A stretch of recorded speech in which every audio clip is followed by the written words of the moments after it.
Thursday, we introduced you to some parents and educators who told us they were upset with books supportive of LGBTQ people turning up in Fresno Unified School District school libraries.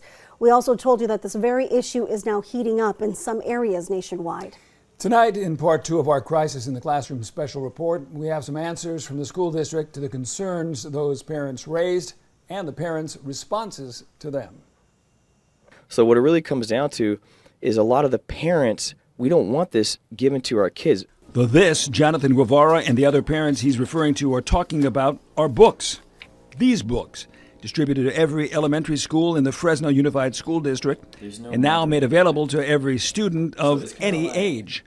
Books Guevara says he found set apart in a special section of the Pyle Elementary School library. Okay, not only is it decorated, like it's probably like this wide, and it's from here to like to the ground. There's a superhero boy section right underneath, which is kind of odd because the boys look at Batman, Superman, and they look right up, and there's like guys pretending to be a girl. Books donated by Gender Nation, a nonprofit whose mission, one article indicates, is to empower and validate kids through access to inclusive stories that reflect the full spectrum of sexuality and gender identity. But it's a mission many parents and educators say they are not ready to embrace. Our kids are not trying to find the spectrum. We're already teaching our kids at home, you're a boy because you're a boy, and you're a girl because you're a girl.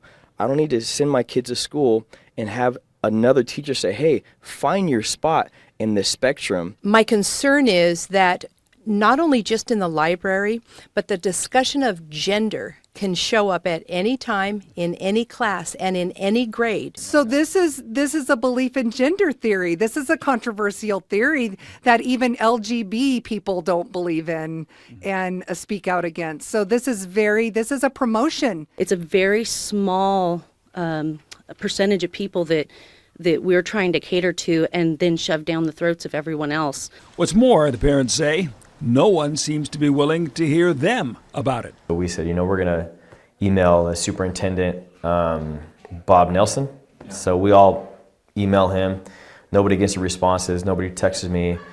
Everyone's asking me, you get any response? No response. So Fox 26 News took their concerns and questions to Carlos Castillo, instructional superintendent over curriculum, instruction, and professional learning for the Fresno Unified School District. And we asked him, why would the LGBTQ section of a school's library be decorated and set apart from all others? So in October was LGBTQ plus month and History Month. And so that is probably why he saw it in October. What about age appropriateness of the books? Do they check for that? We have, for the most part, most of our teams do look at them. We haven't looked at these two books in particular that, as I was looking at, but we'll definitely look into them and to see. For the most part, going back to your question, we do check for age appropriateness. And the parents' complaint that they are not being heard about the content of these books in classes. Well, we definitely want to make sure our parents can voice their concerns to administrators or to central office. We definitely want to make sure we're clear on that so that way they can voice their concerns. But at the same time, we also look at policy, we look at practice, and we look at ed code as well to make sure that we are committing to what the state's asking us to do as well. Spelled out very clearly, says Castillo, in the California Fair Education Act, signed into law in 2011 and put into effect January 1st, 2012. It even talks about gender identity, gender spectrum, the different gender orientation, and it does give mandates to make sure that we are doing these things in the grade levels. But the parents say they are not willing to let those mandates take away their right and responsibility to raise their kids in accordance with their faith, their beliefs, and their best judgment, not the state's or anyone else's. In my perspective, children are the greatest blessings that we're ever given by God, right? And it's our duty and responsibility to not only preserve their innocence, but allow them to be what God created. And if later down the road when they're adults, they choose to go transition into something else, that's their choice. But with regard to the schools, it is their job to teach them to read, to write, to know history. It is not their job, nor is it their place to secretly, without transparency, indoctrinate our kids, whether it be for LGBTQ or some other political agenda. Because, says Jonathan Guevara Sr., that's what it's all about. Not hate or intolerance for all things LGBTQ. All of us have family members that are probably involved with that, and I have some too. But we don't hate them, we love them. We love them. But parents standing up for their right to be parents. And being a parent, it is my duty to guard the heart of my children. And guarding the heart of my children is to understand and figure out what is being taught to my children. The bottom line is this: we as parents, we want to have control of our kids, what's being taught to our kids. Now, to be upfront, we have not been able to confirm some of the photos shown by parents in this report that you saw as part of FUSD's official approved curriculum. Mr. Castillo also said Bibles are also available to students in the school libraries, along with other books on faith. And he says he knows of no instances of students being dress coded for wearing a crucifix or faith-themed shirt, as some parents had alleged. He said the district does allow themed shirts, including LGBTQ-themed shirts, as long as it is for self-identity purposes and not condemning or dismissive of others. Meanwhile, the parents we spoke to say not all teachers support the new values espoused by the district, but that some fear peer pressure and retaliation if they speak out.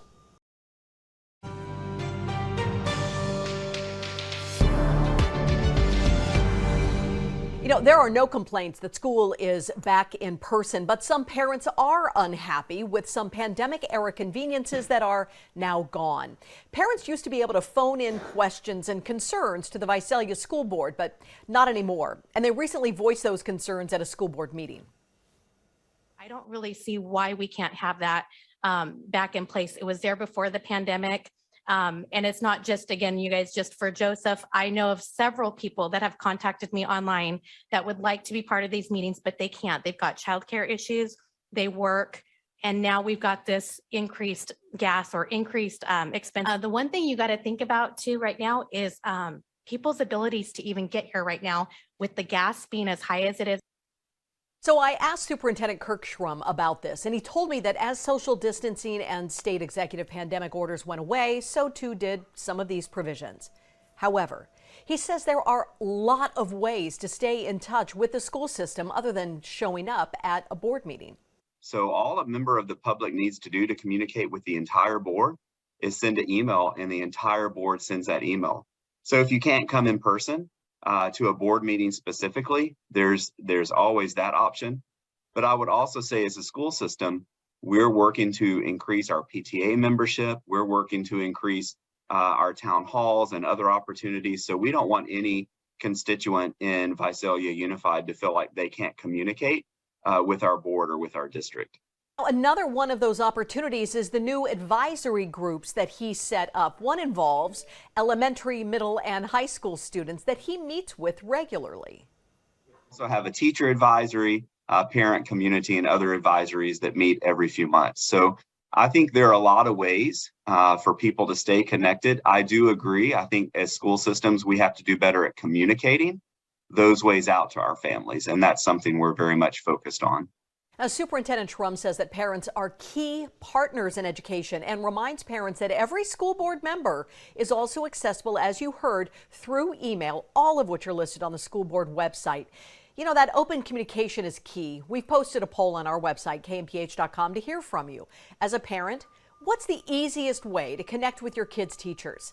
By phone, email, video chat, or in person? Well, scan the QR code on your screen to add your answer, and we'll check back in on the poll a little bit later this morning. So far, phone call and email seem to be the top choices. If you have a story to tell about a crisis in your school or how people are coming together to overcome challenges, call us here at the number you see on your screen or email us at kmphclassroomtips@gmail.com. The way teachers grade students has not changed since the industrial age, according to one author. Some say it is time to modernize that approach. Fresno Unified is now offering teachers training in this author's methods and research. But will a new grading system help students earn higher grades at the cost of a deeper understanding of what they are trying to learn? Monty Torres shares why critics are voicing their concerns. And good morning, this is Eric Rollins, the Constitutionalist, here on 1550 KXEX, the best talk in town. Eric Rollins is the host of a weekly podcast in which he freely shares his opinions on just about anything and everything. My goal is always to inform, to move people to action. Michelle Scarry is a practicing chemist at a local environmental and engineering firm and a candidate for trustee for the Fresno Unified School District's Area 4. A lot of the reasoning behind public schools failing, FUSD failing our students, seems to be things not related to education. Although from different worlds, both say they share a deep concern and critical eye for one thing: the Fresno Unified School District. For large school districts, it is in the bottom 5%. So large urban school districts, bottom 5% in the nation, not in California, in the nation. So from 2009, our reading and math proficiency rates were like 15% and 12%, and now they're 13% and 11% for reading and math proficiency. A performance record Scarry has now put into graphic illustrations with, she says, numbers straight from the Fresno Unified School District. So those are Fresno Unified's numbers. Self-reporting numbers, correct. Numbers that both fear will only get worse with a new approach to grading that Scarry and Rollins say Fresno Unified is already introducing to its teachers. They have a book called Grading for Equity by Joe Feldman, and the book really concerns me. This book, and it concerned him enough that Rollins took it before the Fresno Unified Board of Trustees in September. I have some real problems with this. I think Grading for Equity is really the wrong path forward. Wrong, says Rollins, because they proposed two ideas: either eliminating homework because it wasn't fair to those kids that are disadvantaged, or the other thing they talked about doing was you'd be able to turn in homework whenever for full credit. Now, there's some problems with that. How does that prepare a kid for the real world? And that's not all, Michelle Scarry adds. So if you're of a minority, if you have socially disadvantaged background, or economic disadvantaged background, you actually can start with a grade already before you put your name on the top of the paper. I honestly think it's from good intentions. I really think that a lot of people think that this is going to help students from disadvantaged backgrounds, but really it's a short-term gratification that we're giving students, and we're sacrificing long-term competence and confidence. A trade-off that no one wants.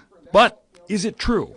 We contacted author Joe Feldman, a former teacher and high school administrator himself, for his take on what Grading for Equity is all about. Equitable grading means that we want our grades to be more accurate.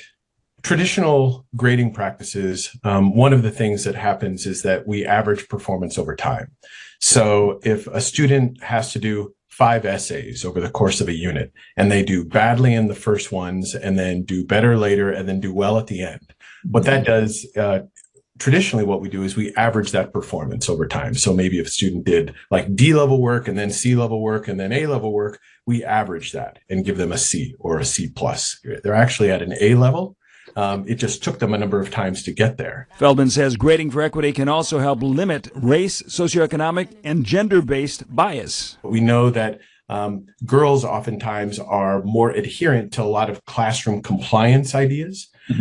And what this is doing is taking out those biases, that if you aren't necessarily raising your hand for every discussion, or you don't come in and sit quietly all the time, right? That is not going to penalize or warp the accuracy of your grade. And I think Fresno, to its credit, is trying not to get left behind around that and wants to bring its students up into the modern era with thinking about grading. For now, Rollins and Scarry say they remain unconvinced. What I would like to get across to constituents, to parents, to grandparents, is that what does the diploma mean if this student has an elementary school proficiency in reading, writing, and mathematics? My hope is that we will do better because this is a nice city.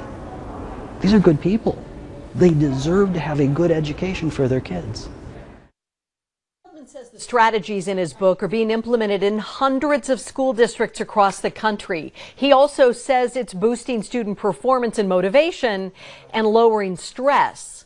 Well, it's too early to assess what kind of impact Grading for Equity will have upon student performance in Fresno Unified. Another trustee and Superintendent Bob Nelson are voicing concerns about the new grading system. This is how they describe the potential impact on students after graduation. Your AP class at Sunnyside government and my AP government is class at Bullard, they don't grade the same. So is what you're getting a factor of who you have as a teacher, and how do we make that not that way, where we're grading you on the basis of these criteria and can you demonstrate these skills, and if you can do these skills, then that equates to this grade. Those who are interested in these things believe that that will give us an equal outcome. Now, that's awesome. Then in the real world, right after high school, I'm sure every single boss is going to give you 45%, halfway to an A for showing up for work. They want you to perform. Carlos Castillo, instructional superintendent over curriculum, instruction, and professional learning with Fresno Unified, tells us that optional training is available for teachers and administrators who want to learn more about it. He also adds that teachers are free to apply grading strategies in their own classrooms at their own discretion. The public's already reacting. We got a voicemail after our story aired earlier this morning on Great Day, and this viewer says he's going to call his district right away. Story on grading equity. I think it's the biggest crock of bull. You teach them something. If they pass it, they pass it. If not, you teach them more. You don't just start them off with a good grade. That's socialist bullshit. And if that's the way you want to teach kids, they're going to do nothing but fail. And that's why education is always failing, because it's always changing. Don't be teaching social justice, equity bullshit.